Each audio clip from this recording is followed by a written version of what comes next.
Bonjour à chacun, bonjour à chacune. J'espère que vous passez un bel été, de bonnes vacances. Nous allons vivre un temps de culte ensemble ce matin. Et avant que Thierry nous partage ce qu'il a sur son cœur, j'aimerais partager ce qu'il y a sur mon cœur et avec un petit temps de louange. J'aimerais vous lire Marc 8, 34. Si quelqu'un veut venir avec moi, il ne doit plus penser à lui-même. Il doit porter sa croix et me suivre. Et ce verset me touche tout particulièrement en ce moment et j'aimerais vous partager ce que je vis en ce moment. Et voilà, un petit témoignage avant un petit temps de louange. Cette année scolaire qui vient de s'écouler a été un peu spéciale pour moi. Pourquoi ? En fait, l'année d'avant encore a été une année assez difficile dans ma classe. Avec deux de mes collègues, on a été assez fatigués et on était à la limite assez régulièrement du burn-out. Et à la rentrée scolaire, on s'est dit qu'on allait faire une supervision. Donc nous avons fait une supervision et pendant ce temps, on fait de l'introspection, on réfléchit à qui on est, à ce qu'on dit, à ce qu'on fait. Et en fait, moi, je me suis dit, je me sens plus du tout à ma place. Et suite à ce temps de supervision, il s'est passé un week-end où il y avait deux messages que j'ai écoutés et qui m'ont touchée, qui m'ont fait retravailler et où je me suis dit, je crois que Dieu il m'appelle à autre chose. Alors j'en ai discuté avec mon mari, avec Sébastien, de savoir qu'est-ce qu'il en pensait. Et lui tout à fait ouvert à ce que je change, à ce que j'arrête. Voilà. Donc j'ai laissé mûrir tout cela et en avril, 7 avril, juste après Pâques, j'ai envoyé ma lettre de démission. Et actuellement, je suis sans travail. Est-ce que ça me pose souci? Non, pas du tout, parce que je sais que Dieu conduit cela. J'ai pris vraiment cette décision d'arrêter en me disant que Dieu me pousse à le faire et que je savais que dans ma famille, on est serein par rapport à ça, pas que moi, mon mari aussi. Alors voilà, et je ne sais pas encore où je veux aller, ce que je vais vivre, mais je sais que ça va être génial, que ça va être une sacrée aventure. Je me sens pleine de joie actuellement par rapport à ça et je me sens un peu comme une adolescente parce que ado, j'avais envie de découvrir plein de choses, de faire tous les métiers, tout m'intéressait et je me retrouve un peu dans cette période, sauf que maintenant je suis plus grande, j'ai une famille, j'ai des enfants et voilà, il faut trouver un juste milieu avec tout ça et voilà, maintenant cet été, je profite de remettre les priorités, de remettre Dieu en priorité, de remettre ma famille en priorité et passer du temps aussi avec mes enfants. Dans ce temps de louange qui va suivre, il y aura 3 chants. Alors, il y a un plus vieux chant, peut-être que pour certains vous le connaissez, peut-être d'autres pas. Et le premier chant, c'est un chant qui est de Luc Dumont, qui s'appelle Suivre. Et au fait, c'est un chant que j'ai entendu juste après ma conversion, quand j'avais environ 15 ans. Et au fait, il me parle beaucoup parce que j'ai l'impression que j'aurais pu l'écrire, en fait, tellement il me correspond. Et ce chant, je vous invite à le vivre, à l'écouter, à le méditer. Et je vous invite aussi à demander au Saint-Esprit de venir dans votre salon, dans votre chambre, dans votre balade, peu importe où vous êtes, pour vous remplir votre cœur et peut-être aussi vous faire questionner. Et moi, j'en suis où? Et moi, où est-ce que Dieu me veut? Est-ce que je suis toujours à la bonne place? Est-ce que je dois aller plus loin? Est-ce que je sers toujours comme je veux Jésus-Christ? Alors, je vous invite à ce temps de louange. J'aimerais juste prier. Merci Père pour ton amour, merci pour ta grâce, merci parce que tu nous appelles, viens et suis-moi. Et aujourd'hui, je veux te donner tout ce que j'ai et te suivre. Et je te remercie pour ce temps que nous pouvons vivre, même si c'est à travers nos écrans, mais je crois que toi, le Saint-Esprit, tu nous guides dans cela. Et je te prie maintenant que tu puisses bénir ce temps de louange et de message et que tout soit conduit par toi. Dans le nom de Jésus-Christ. Amen.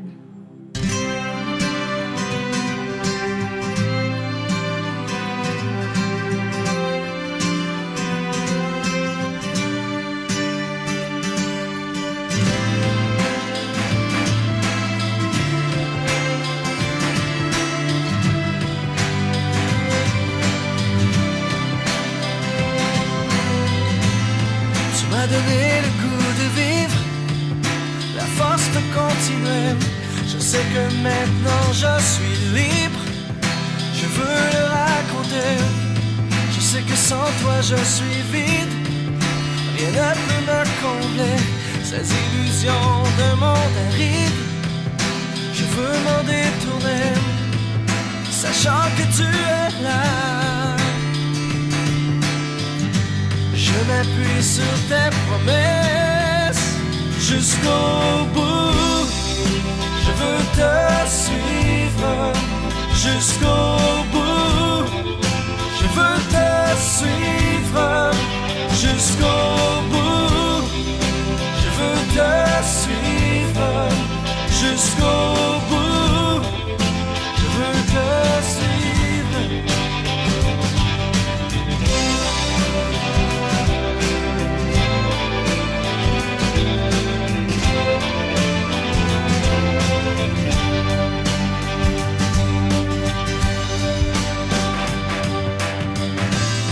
Tu es la passion de ma vie. Mon rêve c'est te servir. De ta main on ne peut me ravir. En toi je suis blotti. Les mots me manquent pour tout te dire. Je t'aime tellement, une prière ne peut décrire la gloire de Dieu si grand. Mais je sais que tu es là. Je m'appuie sur tes promesses jusqu'au bout. Je veux te suivre jusqu'au bout. Je veux te suivre jusqu'au bout. Je veux te suivre jusqu'au bout. Je veux te suivre. Hey.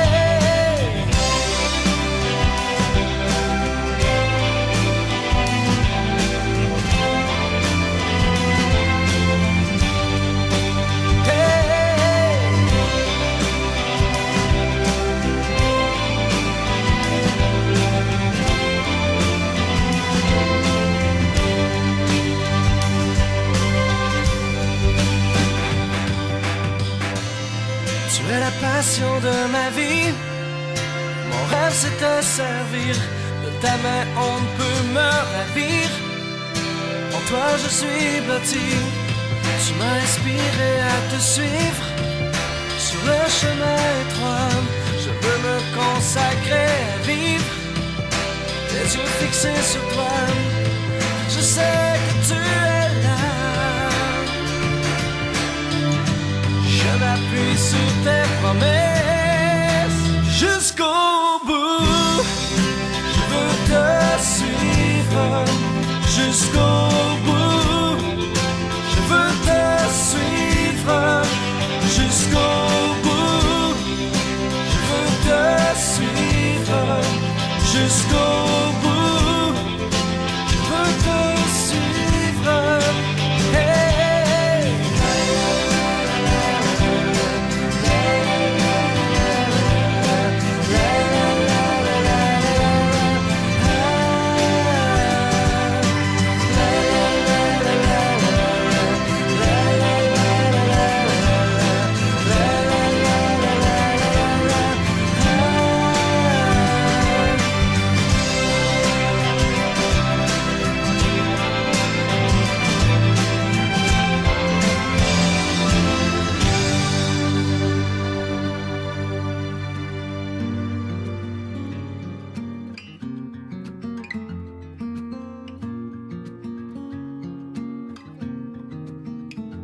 La voix du Seigneur m'appelle.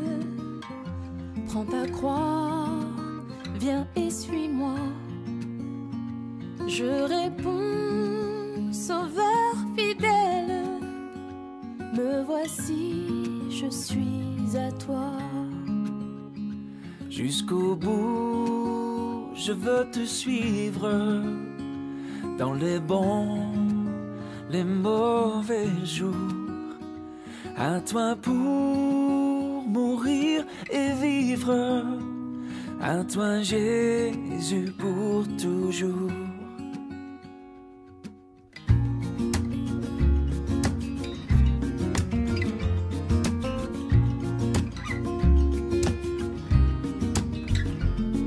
Jésus donne grâce et gloire pour le suivre pas à pas. Avec lui, joie et victoire, paix et bonheur ici-bas. Oh, oh, jusqu'au bout, je veux te suivre dans les bons, les mauvais jours. À toi pour mourir et vivre, à toi Jésus pour toujours.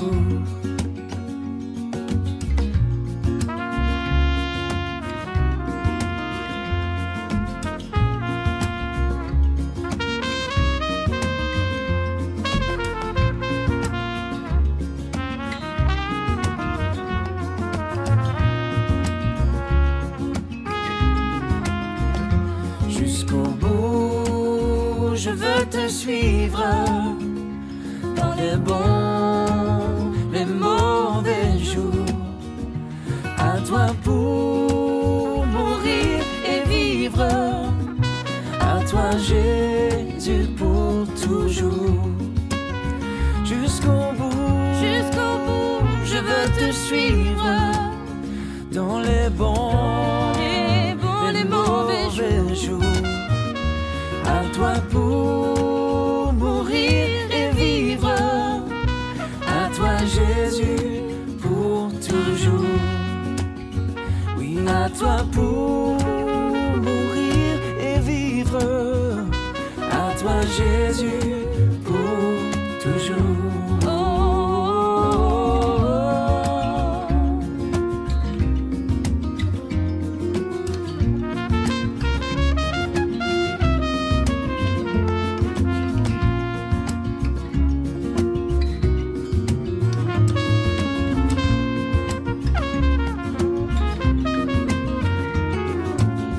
Jusqu'au bout, je veux te suivre, coûte que coûte.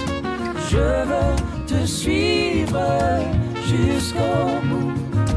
Je veux te suivre, coûte que coûte. Je veux te suivre.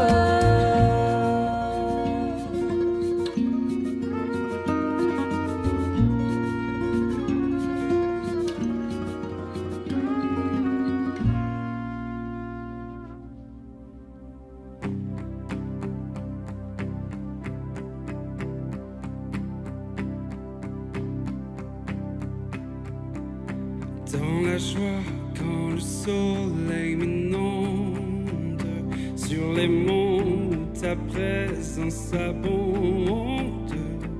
Oh, Jésus, je te suivrai. Dans la peine, comme mon âme sombre, dans la vallée du deuil et de l'ombre.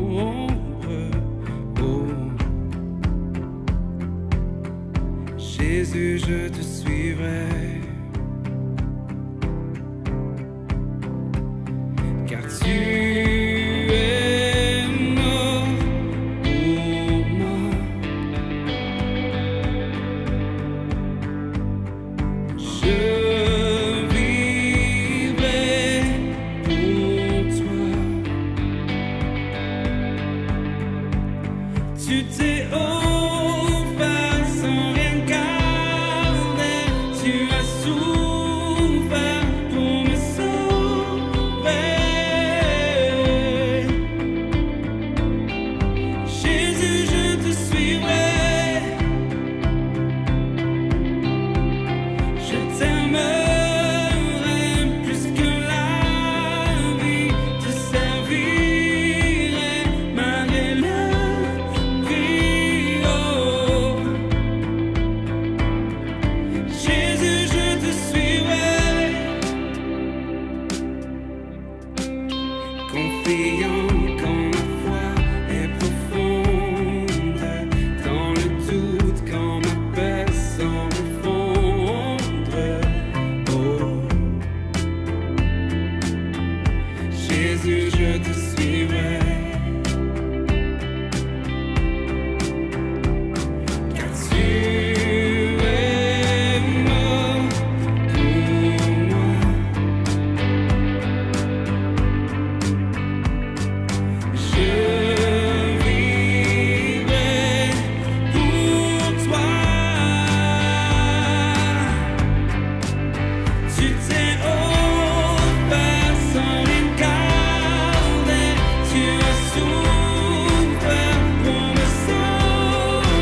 je vivrai pour toi.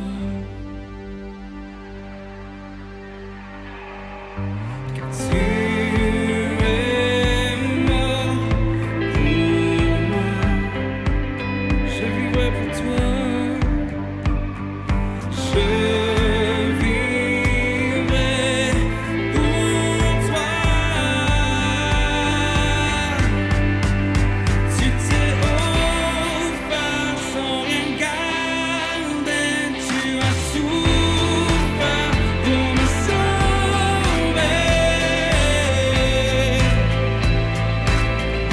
Jésus, je te suivrai. Je t'aimerai plus que la vie, te servirai malgré le prix. Oh. Jésus, je te suivrai. Oh.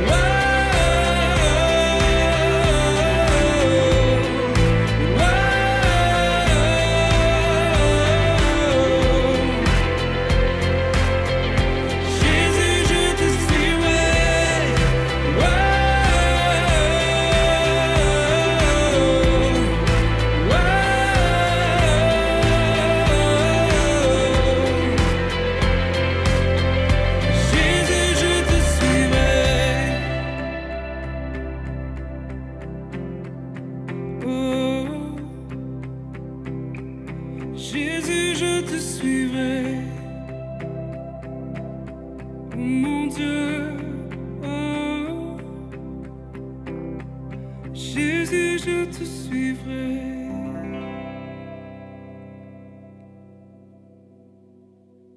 Bonjour les amis, vous qui êtes présents ce matin, qui nous regardez par écran interposé, bienvenue à vous tous, à chacun. Soyez bénis, on se réjouit de vivre ce moment avec vous et surtout laissez bien sûr la place du Seigneur au centre, au cœur de ce moment, au cœur de ce message. J'aimerais aussi rendre grâce à Dieu parce que ce matin, avant de venir ici à Glion, à la Maison Nestor, pour vivre ce culte, pour vivre ce moment de prédication, j'ai pu ouvrir mon ordinateur au bureau et vraiment vivre une demi-heure de louange. Alors il y a un groupe qui m'interpelle beaucoup, ce groupe, le nom, c'est Planet Shakers. Vous les trouvez, c'est un groupe qui est australien d'origine et qui compose depuis bien des années. Et vraiment, ce matin, j'écoutais un de leurs chants qui dit que rien n'est impossible à Dieu. Toutes choses sont possibles avec Dieu. Est-ce que tu le crois? Est-ce que tu le crois ce matin? J'aimerais en introduction mettre une emphase sur ce que Priscille a partagé dans son témoignage, dans son vécu, à son travail depuis 9 ans qu'elle travaillait dans ce secteur social, dans cette fondation. Et au moment où, il y a quelques semaines en arrière, où elle a décidé d'arrêter, de quitter, j'ai vraiment été touché, interpellé par ce message parce qu'elle a vécu cette saison dans laquelle elle a été, puis je dirais oser prendre le risque de vivre autre chose et oser prendre le risque de vivre autre chose en passant par une démission professionnelle. Ce n'est pas rien lorsqu'on est marié et qu'on a 2 enfants. En écoutant ce partage, ce témoignage de Priscille, 2 questions sont venues à mon esprit que j'aimerais vous partager. Quoi que tu me demandes, Seigneur, suis-je prêt à t'obéir pour aller là où tu veux que je suis? Ou là où tu veux que je sois, pardon. Suis-je prêt à t'obéir pour aller là où tu veux que je sois? Et la deuxième question, suis-je disposé à quitter ma plage de sable fin pour entrer en eau profonde, pour aller de l'autre côté de la rive, vers l'inconnu, le mystérieux, la découverte et marcher à ta suite. Je ne sais pas si vous avez lu ce livre de Timothée Patton, on l'appelle Tim, c'est Tim Patton, « Quitter la plage », un tout petit bouquin d'une trentaine, quarantaine de pages. Et en relisant le début du livre de Timothée Patton, il y a cette interview dans Paris Match de cet acteur bien connu, George Clooney. Et le journaliste lui demande ceci. Qu'est-ce qui vous fait peur dans la vie? C'est la question que le journaliste pose à George. Et George répond deux choses. Rien, ne répond l'acteur. La peur ne m'arrêtera jamais. Mais il donne un petit commentaire à la suite de ces deux réflexions, enfin deux réponses. Rien, ne répond l'acteur, la peur ne m'arrêtera jamais. Il dit ceci. Par contre, ce qui me terrifierait, c'est de me réveiller à 75 ans ou à 75 ans, de jeter un regard en arrière et de me dire « Georges, mais qu'est-ce que tu as fait de ta vie ? Thierry, mais qu'est-ce que tu as fait de ta vie ?» J'aimerais vous introduire maintenant dans le texte dans lequel j'aimerais vous amener, vous conduire ce matin. Ce texte se trouve dans le livre des Rois, premier livre des Rois, chapitre 19, les versets 19 à 21. Je vous le lis. Élie partit de là, et il trouva Élisée, fils de Shaphat, qui labourait. Il y avait devant lui 12 paires de bœufs, et il était avec la 12e. Élie s'approcha de lui, et il jeta sur lui son manteau. Élisée, quittant ses bœufs, courut après Élie et dit « Laisse-moi embrasser mon père et ma mère, et je te suivrai. » Élie lui répondit « Va et reviens, car pense à ce que je t'ai fait. » Après s'être éloigné d'Élie, il revint prendre une paire de bœufs qu'il offrit en sacrifice avec l'attelage des bœufs. Il fit cuire leur chair et la donna à manger au peuple. Puis il se leva, suivit Élie et fut à son service. Homme qualifié par Dieu. Prophète d'Israël du 9e siècle avant Jésus-Christ, son ministère a lieu dans le royaume d'Israël après la mort du roi Salomon. Nous parlons d'Élie. Il est le prophète du Dieu d'Israël face au Dieu des Cananéens, Baal, dont la reine d'Israël de l'époque, Jézabel, est une fervente admiratrice et adoratrice. Élie réalise de nombreux prodiges avant de s'envoler aux cieux dans un tourbillon. Il est aussi, selon les prophètes bibliques, l'annonciateur du Messie à la fin des temps. Élie avait reçu de Dieu qu'il devait oindre Élisée comme successeur. Ça nous rappelle un peu Paul et Timothée dans le Nouveau Testament. Cela peut paraître étrange, car il y avait de nombreuses écoles à l'époque, des écoles de prophètes. Pour l'élite religieuse, Élisée, donc celui qui sera le futur successeur d'Élie, n'était qu'un simple laboureur, nous dit le texte. Mais Dieu a vu des qualités en lui qui étaient nécessaires pour répondre et mener à bien l'appel qu'il avait prévu pour lui. Tout d'abord, il mettait tout son cœur, sa force au travail. Il ne rechignait pas sur la tâche. Le texte nous dit qu'il avait 12 paires de bœufs pour labourer. On peut penser que ses ouvriers, avec les autres paires de bœufs, labouraient. Shaphat, son père, était un homme riche, puisqu'il avait un domaine assez vaste pour être labouré par 12 charrues simultanément. Élisée, son fils, surveillait l'ouvrage, bien sûr, en tenant les cornes de la 12e paire de bœufs. La richesse de son père est relevée parce qu'elle est d'autant mieux à ressortir par rapport à l'obéissance d'Élie et à son dévouement à la cause de Dieu. La fidélité, la diligence et la persévérance sont des qualités que Dieu recherche chez l'homme. L'attitude intérieure, être prêt, disposé, humble, disponible et soumis, décrivent parfaitement bien des personnes qui veulent répondre à l'appel de Dieu, s'engager et mettre tout leur cœur à leur ouvrage. C'est cela, être responsable de ses engagements dans le naturel comme dans le spirituel. Lorsque nous sommes fidèles dans notre service, que nous opérons dans l'onction, que nous avons pour accomplir ce qui est à portée de notre main, Dieu ne nous donnera-t-il pas un autre manteau ?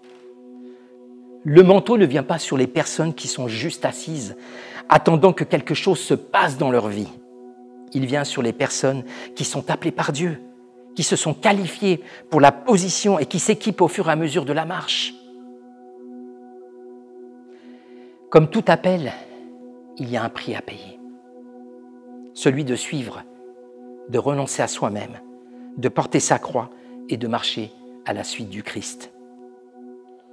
Élie a mis son manteau sur Élisée et ce dernier a compris ce que cela impliquait pour la suite de sa vie.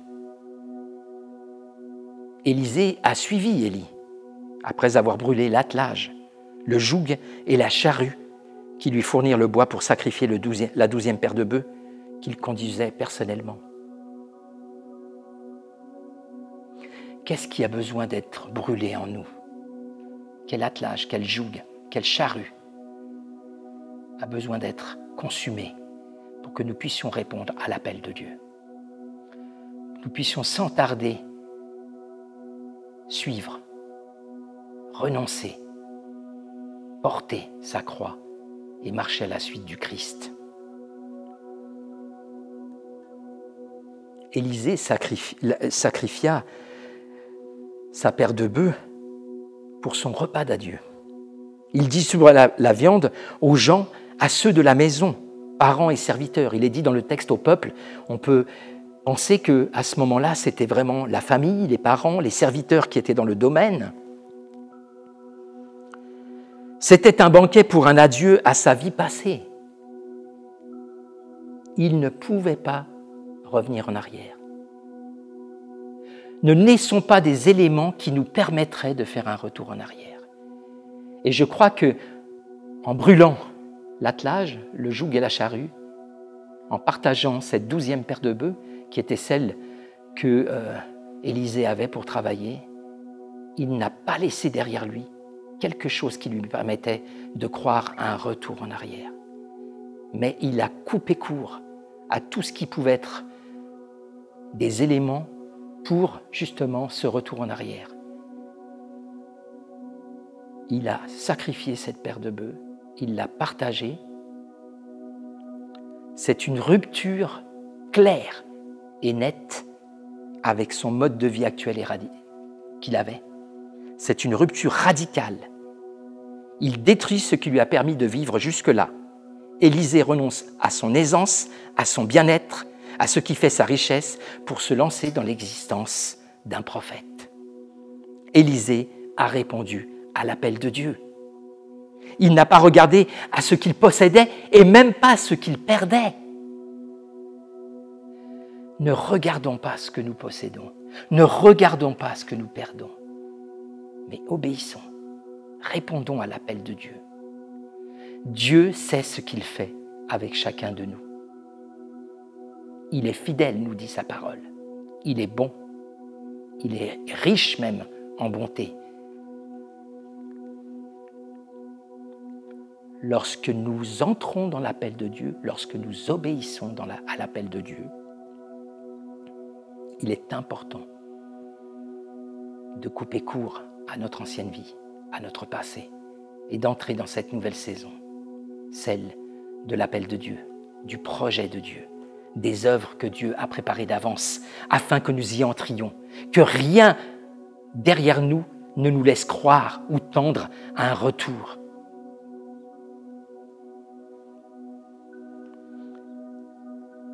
Pour recevoir le nouveau manteau de Dieu, nous devons nous débarrasser bien sûr du vieux. Il est important de quitter notre espace douillet et confortable, d'élargir notre zone de confort et de nous dépouiller de ce qui pourrait encombrer celle-ci de choses secondaires pour nous lancer dans l'inconnu, délaisser nos sécurités intérieures pour nous revêtir de sa présence qui est notre sécurité permanente et absolue. Élisée aurait pu refuser ce manteau. Après tout, c'était qu'un simple laboureur, nous dit le texte. Il n'était pas qualifié au point de vue des hommes, et même pas au point de vue religieux, pour succéder à Élie. Mais il l'était aux yeux de Dieu. Dieu a vu cet homme. Nous ne devons pas penser seulement dans le spirituel, mais aussi dans le naturel. Dès notre naissance, nous avons reçu de Dieu un ou plusieurs cadeaux, un ou plusieurs talents. Parfois, nous nous en rendons compte plus ou moins. Dieu a déposé en chacun de nous des perles précieuses. un appel, des dons naturels, surnaturels et la capacité de les faire fructifier, non pas pour nous-mêmes, mais pour que le Père soit glorifié. Porter du fruit, n'est-ce pas là une démarche que Dieu nous demande de vivre en tant que disciples? Porter du fruit, n'est-ce pas là une démarche que Dieu nous demande de vivre pour être ses disciples et répondre à son appel? Si vous demeurez en moi et que mes paroles demeurent en vous, vous demanderez ce que vous voudrez et cela vous sera accordé. Ce qui manifeste la gloire de mon Père, c'est que vous portiez beaucoup de fruits. Vous serez alors vraiment mes disciples. Jean 15, 7, 8. Souvent, nous disons que telle ou telle personne est douée, mais en fait, c'est un talent que Dieu lui a donné. Nous devons reconnaître et appliquer ce que Dieu met sur nos cœurs, avancer et progresser dans cet appel. C'est pourquoi je t'exhorte à ranimer le don de Dieu que tu as reçu par l'imposition de mes mains. En effet, ce n'est pas un esprit de timidité que Dieu nous a donné, mais un esprit de force, d'amour et de sagesse. 2 Timothée 1, 6, 7. Rappelez-vous le message de Marc.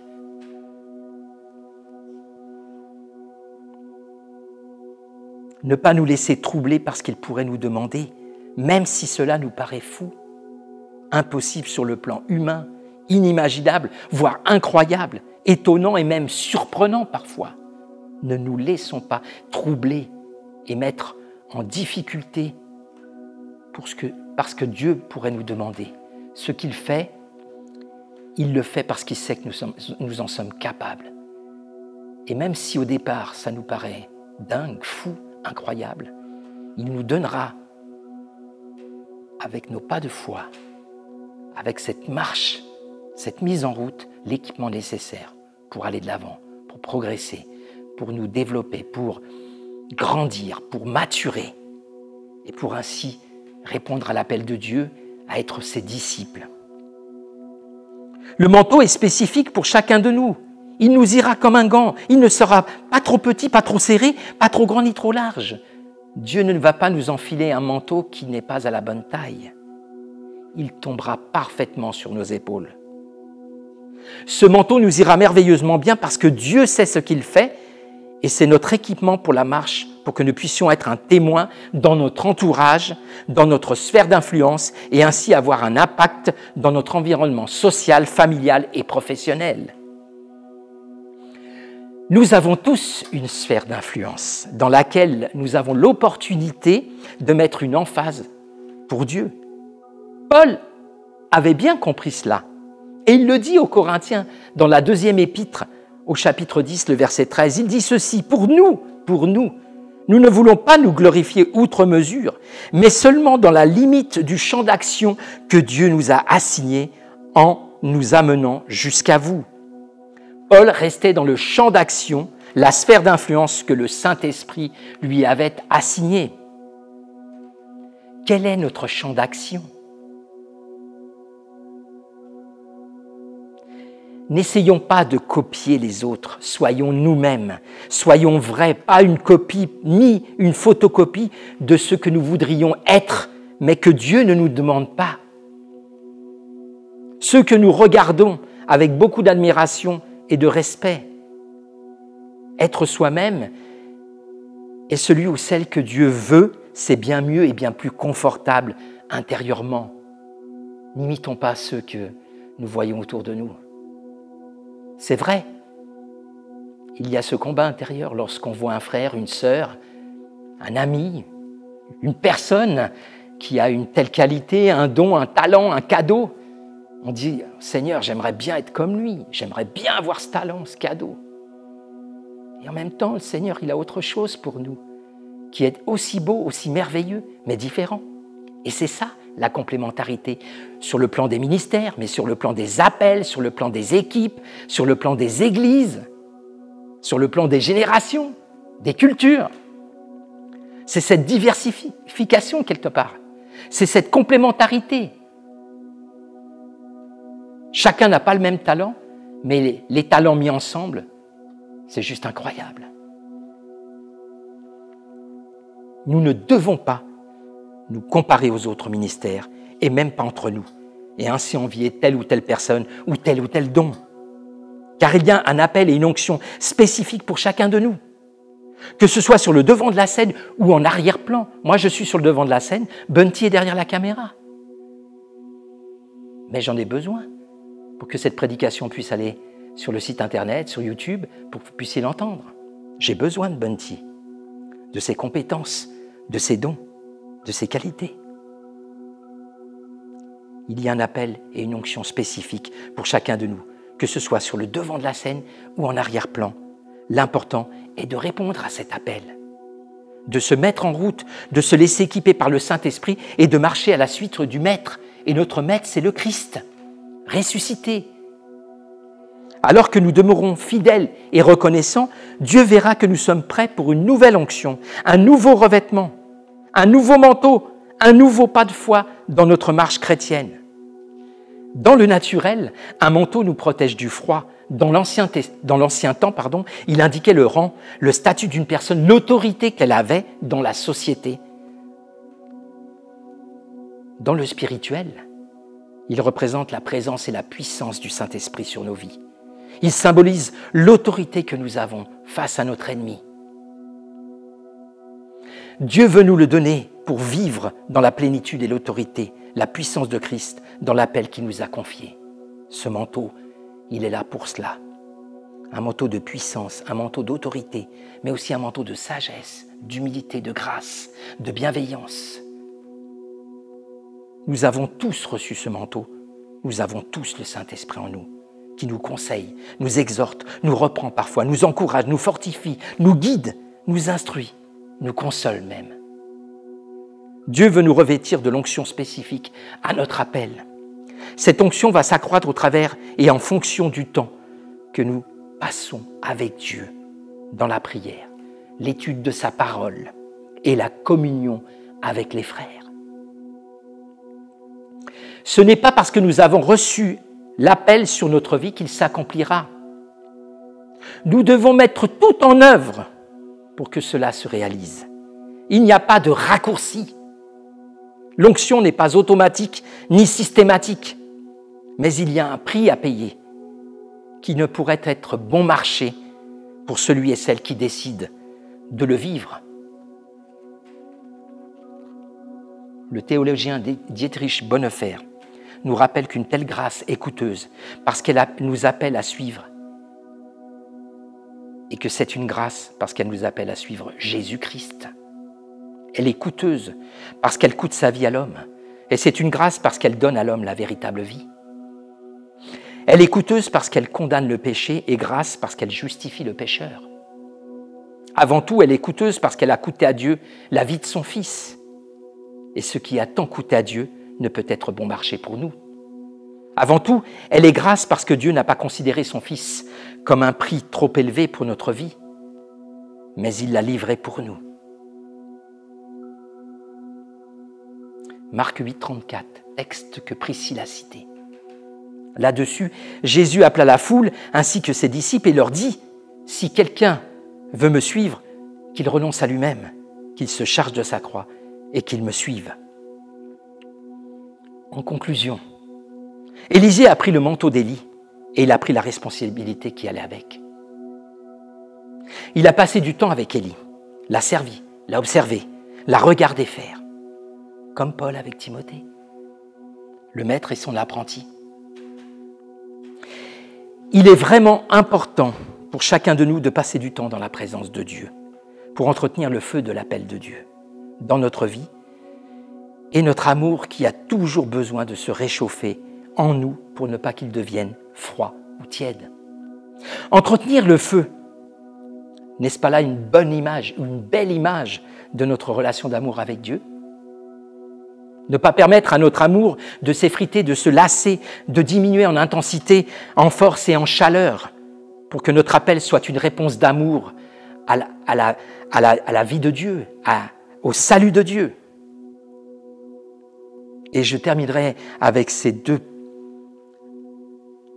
passages, un dans le livre de Timothée Patton et l'autre dans Luc 5, 5. Tim dit ceci: En décidant ce matin de quitter votre confort de la plage pour entrer dans les eaux profondes, vous vous engagerez dans la plus belle des aventures.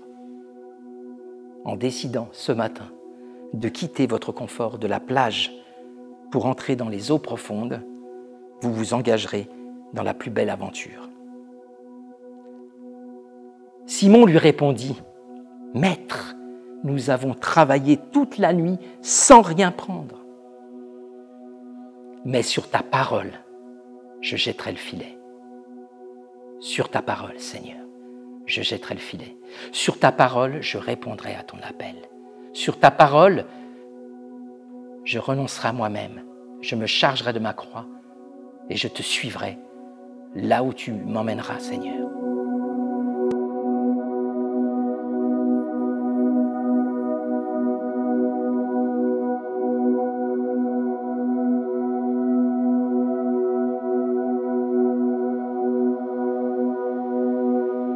Je vais prier. Seigneur, nous voulons te bénir pour Élie, pour Élisée. Merci parce que Élie a donné son manteau à Élisée.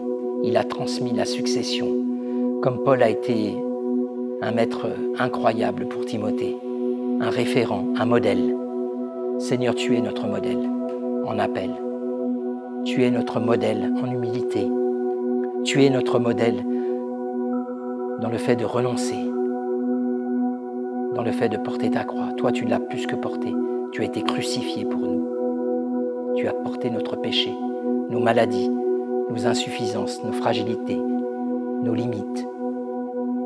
Seigneur, ce matin, je prie que nous puissions oser faire le pas de répondre à ton appel.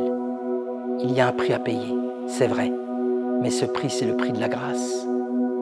Le prix de te faire confiance, de te suivre, quoi qu'il advienne, quoi qu'il en coûte, de marcher à ta suite et de goûter au bonheur d'être ton fils, ta fille, d'être de la famille de Dieu, d'être les fils et les filles d'un Père magnifique et incroyable.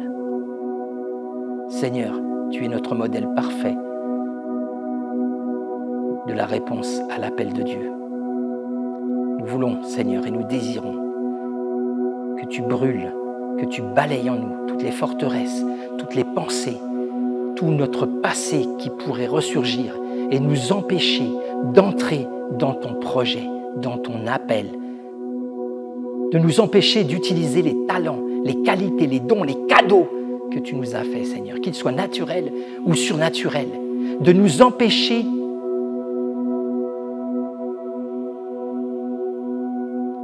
de vivre cette grâce infinie d'avoir ce manteau du Saint-Esprit sur nous, ce manteau de la grâce, ce manteau de l'amour, de la joie, ce manteau du fruit de l'Esprit. Seigneur, ne permets pas que nous rations la cible, que nous passions à côté et que comme Georges Clooney, nous regardions en arrière et nous ayons peur d'avoir raté le but, d'être passés à côté de l'appel de Dieu pour nos vies. Seigneur, ne permets pas cela. Apprends-nous à prendre du temps avec toi, à vivre cette intimité, à développer cette intimité pour recevoir chaque jour tes instructions, pour marcher à la suite d'un maître bon et fidèle. Je te le demande pour moi, pour chacun de nous ici, que la grâce et la paix de Dieu nous accompagnent. Au nom de Jésus. Amen. Soyez bénis, chers amis, et que cette parole de ce matin puisse non seulement vous faire du bien, vous encourager à avoir cette relation d'intimité avec Dieu, à la développer, à la nourrir et en même temps à répondre à l'appel de Dieu, à oser faire des pas de foi, à oser entrer dans de nouveaux défis, dans une marche différente, inconnue, mystérieuse, étonnante, surprenante parfois. Mais comme Priscille, lui faire confiance et garder la paix, être dans la joie du service de notre Seigneur. Amen. Bon dimanche, à bientôt.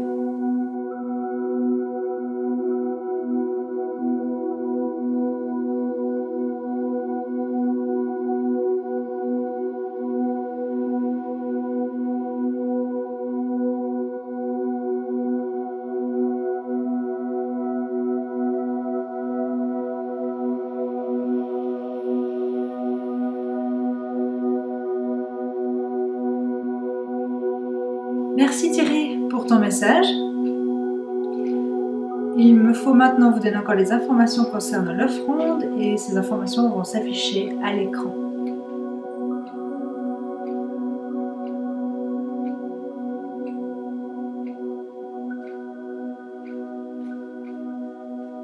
J'avais encore sur mon cœur une petite chose à vous partager, c'est que peut-être nous ne nous voyons pas physiquement, nous ne sommes pas à la chapelle de Clarens physiquement pour faire construire l'église, mais nous pouvons faire construire, nous pouvons faire grandir la grande église de Jésus-Christ, et ça c'est en tout temps que nous pouvons le faire. Et je vous invite à continuer d'avoir confiance en Jésus, dans le fait que son église continue de construire. Vous voyez une mouche voler, c'est normal, j'habite sur le canton de Fribourg, donc il y a des mouches qui volent. Voilà, je vous souhaite un bon dimanche et je me réjouis de vous revoir si nous le pouvons en août. Au revoir.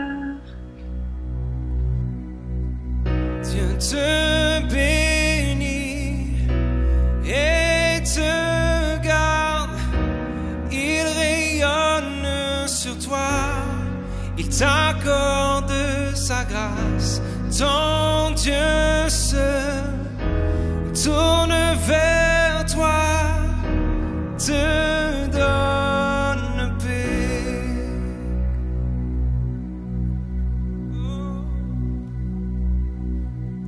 Dieu te bénit et te garde, il rayonne sur toi, il t'accorde sa grâce, ton Dieu se tourne vers toi, te donne paix.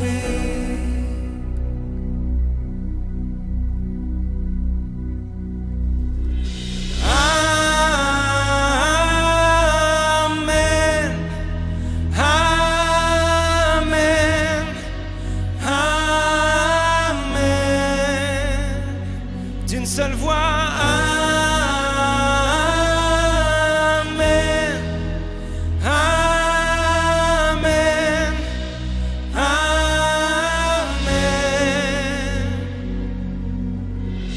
Dieu te bénit et te garde, il rayonne sur toi, il t'accorde sa grâce, ton Dieu se tourne vers toi, te donne paix.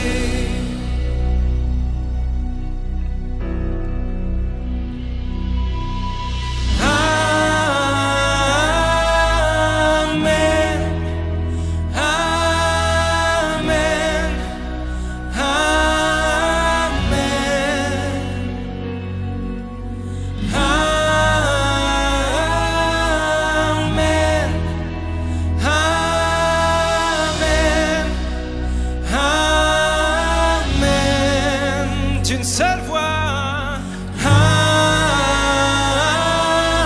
amen, amen, amen, nous célébrons, amen, amen, amen.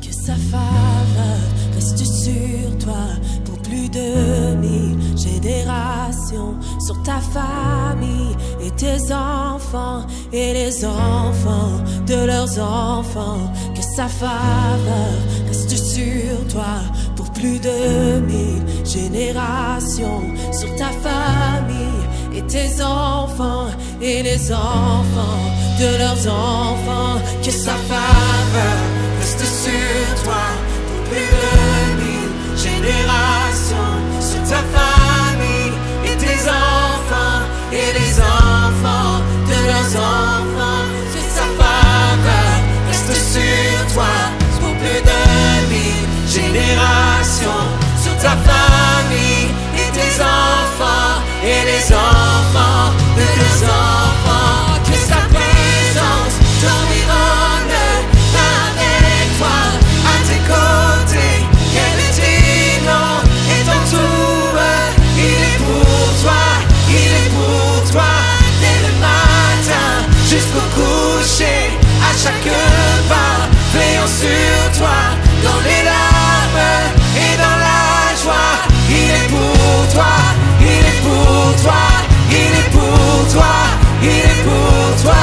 il est pour toi, il est pour toi, il est pour toi, il est pour toi.